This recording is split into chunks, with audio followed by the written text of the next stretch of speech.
Secretary, France, Germany, and Belgium today vetoed NATO protection for Turkey, saying that that would simply make it easier for the United States to invade Iraq. Could NATO begin disintegrating over decisions like this? Oh, I think not. NATO's been around a long time, and I suspect it'll be around a long time ahead.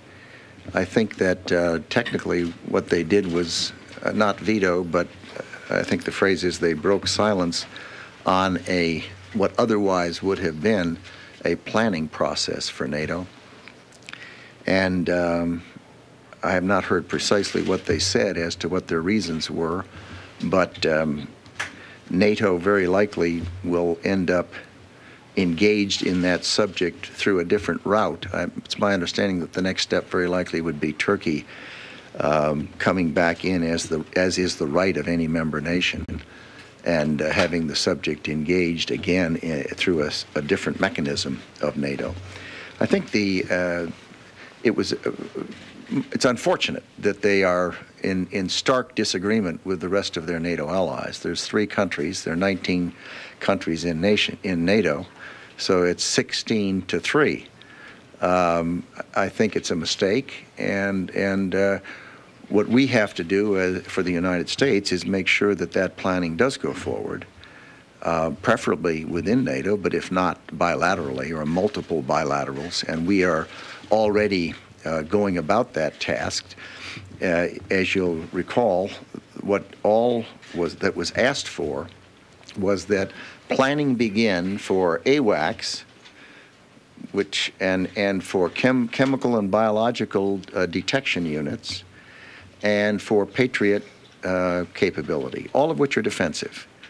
And it seems to me that NATO will end up doing that, and the time that's lost will be made up because we'll start to do it bilaterally. And in the event that the 3 stand out at the end, my guess is that the other 16 nations of NATO would form a coalition to provide that kind of assistance. Could any delay for such protection delay a possible attack on Iraq were President Bush to make such a decision? Well, no, because the planning is going to go forward outside of NATO if necessary. The plan to see that Turkey's circumstance is as it should be. It's an important ally in NATO. It's a moderate Muslim state, and it seems to me that those 3 countries taking that position prevents NATO from fulfilling its obligation to a NATO ally.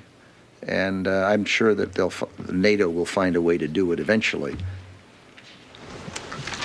Mr. Secretary, you just have come back from Germany, and you've spoken over the weekend to so many of the United States allies. What is your real sense of what is going on in Europe at the moment? If Germany and France, 2 of our most traditional allies, plus Belgium, are now taking this view, aside from the fact the U.S. is going to go forward, as you say, what does it really say to you about U.S. relations with Germany? I mean, what do you take from all of this? What does all of this really mean? Well, there have been differences within NATO my entire lifetime, adult lifetime. I could list 6 or 8 of them. The natural gas pipeline, the Skybolt back in the Kennedy and McNamara era. I mean, there's always been something, and that's the nature of it. When you've got that many countries doing together, everyone's not always going to agree on everything. And what's the meaning of it? I guess time will tell. But at the moment, what it means is that 3 European countries are isolated from the rest of the NATO alliance. 16 countries, 2 North American, and 14 in Europe don't agree with them, with those 3 countries. That's what it means. And how soon will the U.S. begin now fulfilling what you've just said, deploying equipment perhaps on a bilateral basis to Turkey? I don't know. We were hopeful till the last minute that those 3 countries would not do what they've now done. The work is starting, and it will proceed at a good clip. And I think we'll leave this as the last question. I was musing earlier about public opinion polls. And, you know, there's several ways you can cast questions to get answers. And one way is to say, will this country agree to join the United States without a UN resolution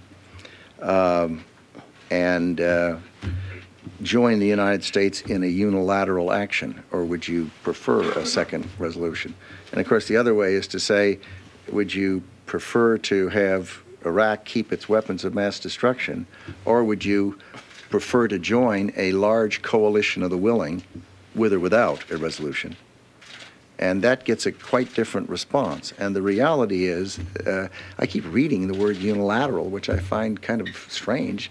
The United States has already heard from a large number of countries that would participate in a coalition of the willing. And the United States, along with other countries, is hopeful that force will not have to be used, that there'll be a better way to solve it. But the point that the Prime Minister is making is enormously important, that the purposefulness and the signal that's being sent to Iraq is in fact why Iraq has, in the first instance, allowed inspectors in. Absent that flow of forces, absent the indication that the international community is determined to see that country disarmed, that country would not be cooperating any better than they were a year ago. And finally, with respect to the second resolution, why don't we all start calling it the 18th resolution, which is in fact what it is, if there is to be one?